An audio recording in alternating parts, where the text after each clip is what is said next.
ராமு அவனோட அண்ணன், அப்புறம் அம்மா, அப்பாவோட ஒரு கிராமத்துக்கு ஊர் விட்டு ஊர் போறாங்க.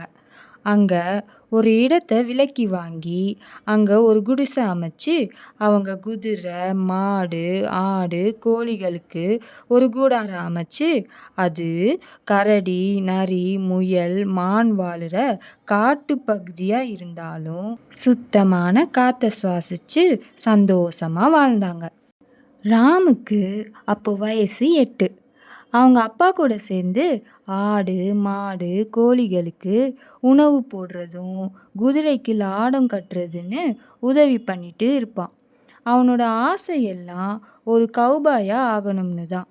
அதனால வார கடைசியில கயிறுல சுருக்கு போட்டு மரக்கட்டைகளை நோக்கி வீசி பயிற்சி எடுப்பான். இப்படியே வருஷங்கள் கடந்துச்சு. ஒரு நாள் அவங்க அப்பா ஊர்ல இல்லாதப்ப குதிரையில ஏறி மாடுகளுக்கு கயிறு வீசி பிடிக்க முயற்சி செஞ்சு கீழே விழுந்து காயம் ஆனான். ஆனாலும் முயற்சிய அவன் கைவிடல. வார இறுதியில பயிற்சி செஞ்சிட்டே இருப்பான். இவனுக்கு 16 வயசு ஆனதும் ஒரு குதிரைய அவங்க அப்பா பரிசா கொடுத்தாரு. ஒரு நாள் வழி மாறி போன மாடுகளை பிடிக்க அவனும் அவன் அப்பாவும் மலை மேலே போனாங்க. அப்போ இடையில சின்ன நீரோடை இருந்துச்சு. இவனோட குதிரை தாண்டி போகாம அந்த நீர்ல தெரிஞ்ச அதோட உருவத்தை பார்த்து முறைச்சிட்டே நின்னுது.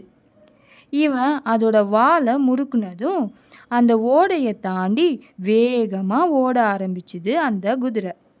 இவன் பயம் இல்லாம அது மேல சவாரி செஞ்சான். அந்த மாடுகளை பார்த்ததும் ராமு கயிறை சுழற்றி வீசினான். மாடும் பிடிபட்டுச்சு. இதை பார்த்த அவங்க அப்பா ஆச்சரியத்துல உறைஞ்சி நின்னாரு. அவனை பாராட்டவும் செஞ்சாரு.